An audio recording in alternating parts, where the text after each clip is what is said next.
Bien-aimés, shalom, shalom, shalom. Que le Seigneur vous bénisse.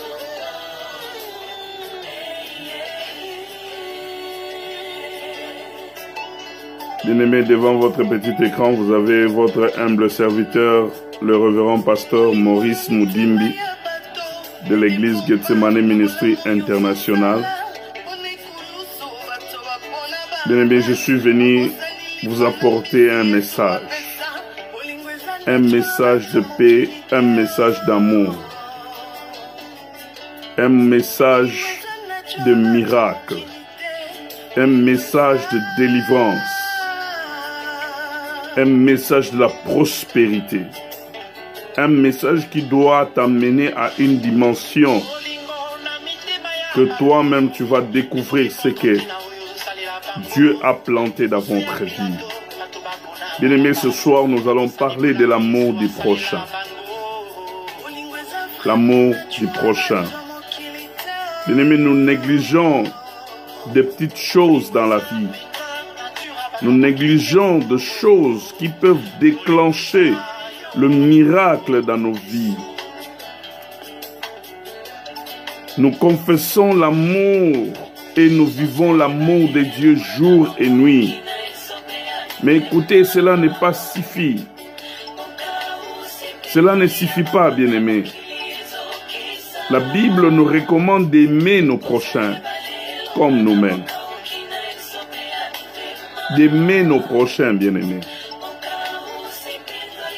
Écoutez, bien-aimés, la Bible déclare que Dieu a tant aimé le monde. A tant aimé le monde. Il a tant aimé le monde, bien-aimé.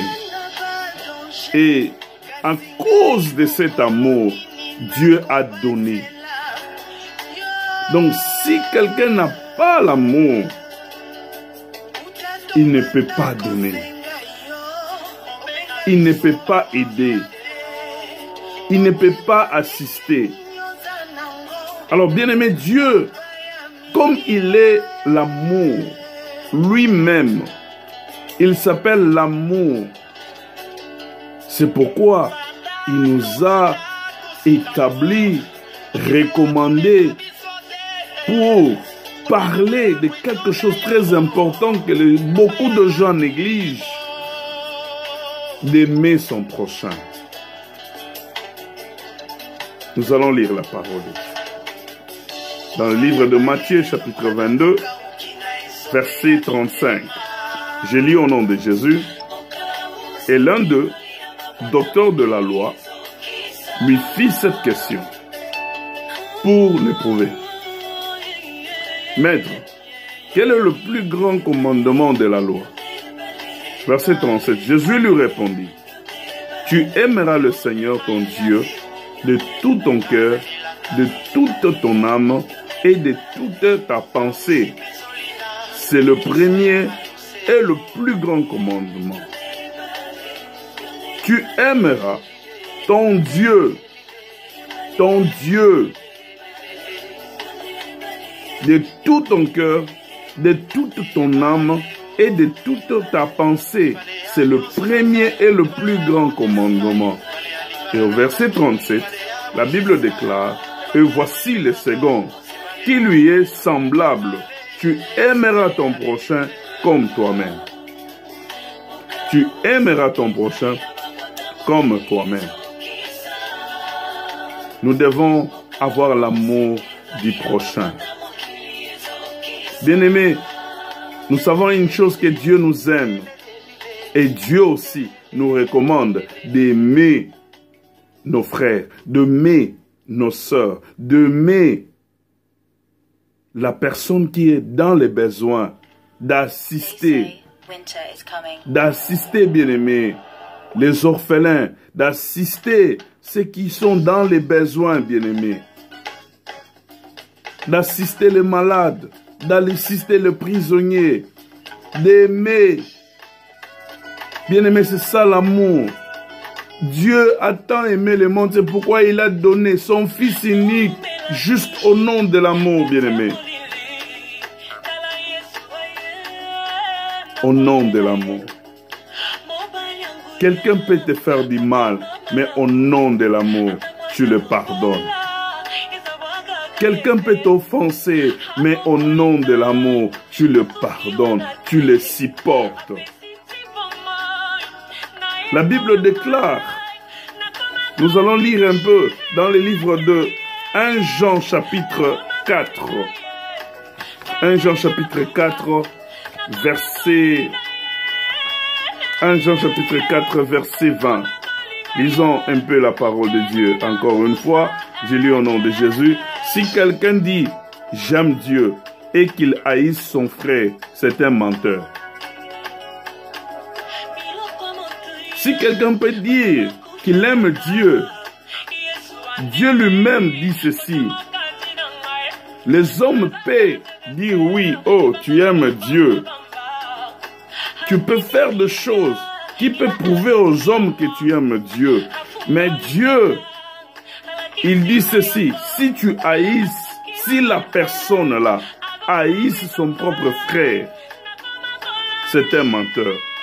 Et la Bible continue, car celui qui aime, qui n'aime pas son frère qu'il voit, comment peut-il aimer Dieu qu'il ne voit pas?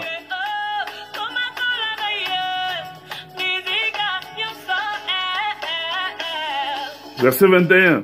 Et nous avons de lui le commandement que celui qui aime Dieu aime aussi son frère.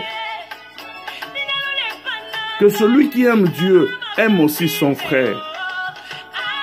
Bien-aimé, la haine n'a pas de place dans l'église corps du Christ. Le racisme n'a pas de place dans l'église corps du Christ. Le tribalisme n'a pas de place dans l'église corps du Christ. Pourquoi la haine? Pourquoi haïr ton frère? Pourquoi haïr ta sœur? Pourquoi haïr les étrangers qui sont dans votre pays? Pourquoi haïr les réfugiés qui sont venus se réfugier dans votre toit, ou dans votre pays, ou dans votre ville?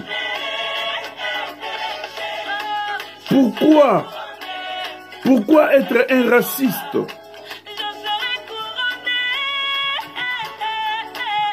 Pourquoi être un tribaliste? Pourquoi?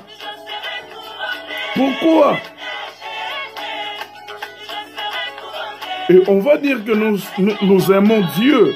Non, Dieu nous trouve des menteurs.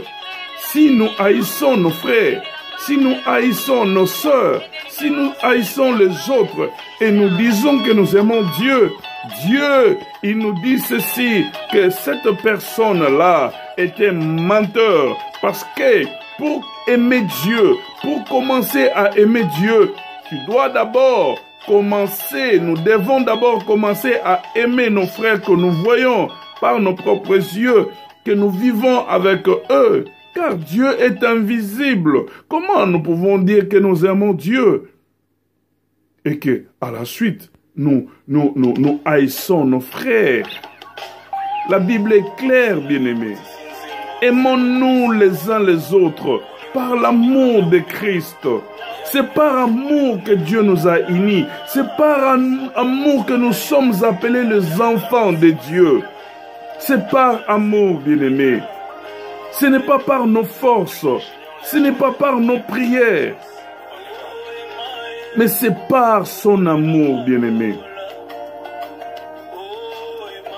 Celui qui veut être un enfant de Dieu, celui qui veut vivre l'amour du Seigneur, il doit aimer son frère. Lamentation chapitre 3 verset 22, la Bible déclare que Dieu il renouvelle sa bonté chaque matin, chaque jour, bien-aimé, il renouvelle sa bonté pour le bon et pour le mauvais. Vous savez pourquoi il renouvelle sa bonté pour le mauvais? Parce que il est l'amour. C'est lui l'amour. Il aime tout le monde. Mais quelqu'un doit dire, moi je ne l'aime pas. Celui-là, la manière qu'il parle, moi je ne l'aime pas. Et la personne, il n'est pas beau, elle n'est pas belle. Qu'est-ce qu'elle nous montre? Des jalousies inutiles, qui est mal placée, qui n'a même pas de place dans la vie des enfants de Dieu. Il ne faut pas, bien-aimés, permettre de choses inutiles dans nos vies, dans nos foyers, dans nos familles, dans nos églises, dans nos communautés, dans nos pays. Il faut éviter de choses inutiles. Pourquoi être un tribaliste? Pourquoi le tribalisme? Pourquoi la haine? Pourquoi être un raciste? Qu'est-ce que tu vas obtenir après ça? Et après, nous allons dire que nous sommes les enfants de Dieu et nous aimons Dieu. Non, bien-aimés. Changeons. Nous devons changer. Nous devons comprendre que si Dieu nous aime, nous devons aussi retourner cet amour. Et Dieu nous recommande, avant de commencer à lui aimer lui-même, commencer à aimer Dieu et puis aimer aussi ton prochain. Pour que la loi soit totale. Comme la Bible nous dit dans Luc chapitre 6, verset 27. Nous devons aimer même nos ennemis. Nous devons aimer même nos ennemis. Tu peux lire à la maison. 1 Jean chapitre 4 verset 7 à 8. Je te donne des versets à lire sur l'amour de Dieu. Vous allez comprendre que Dieu, il nous aime.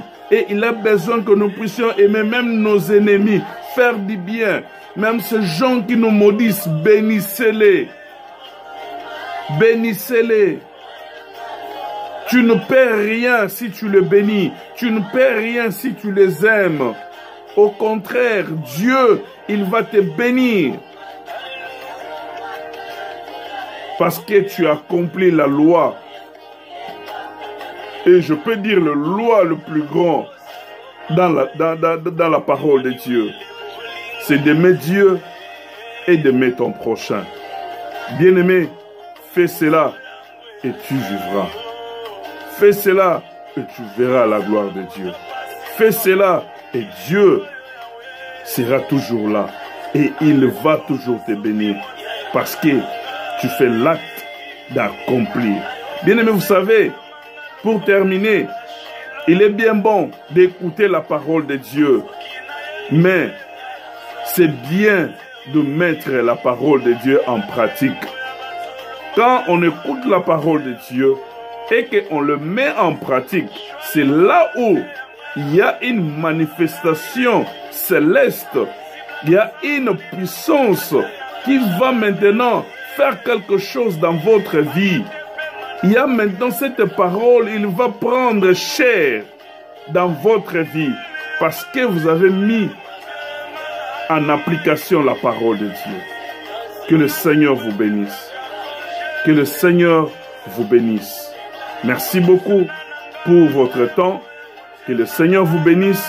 C'était bien votre humble serviteur, le révérend pasteur Maurice Moudimbi de l'église Gethsemane Ministre International. Que le Seigneur vous bénisse. Je crois que prochainement, si Dieu nous fait grâce, nous allons encore une fois parler de sa part. Que le Seigneur vous bénisse. Je veux prier. Seigneur notre Dieu, ta parole nous dit que tu envoyais ta parole et la parole est guérie. Que cette parole puisse guérir une personne qui va nous suivre par ce message, oh Dieu, que tu nous as donné pour prêcher et parler dans l'église de Christ, dans le corps du Christ, oh Dieu. Que cette parole transforme une personne. Au nom de Jésus, nous avons ainsi prié. Amen. Que le Seigneur vous bénisse. Soyez bénis.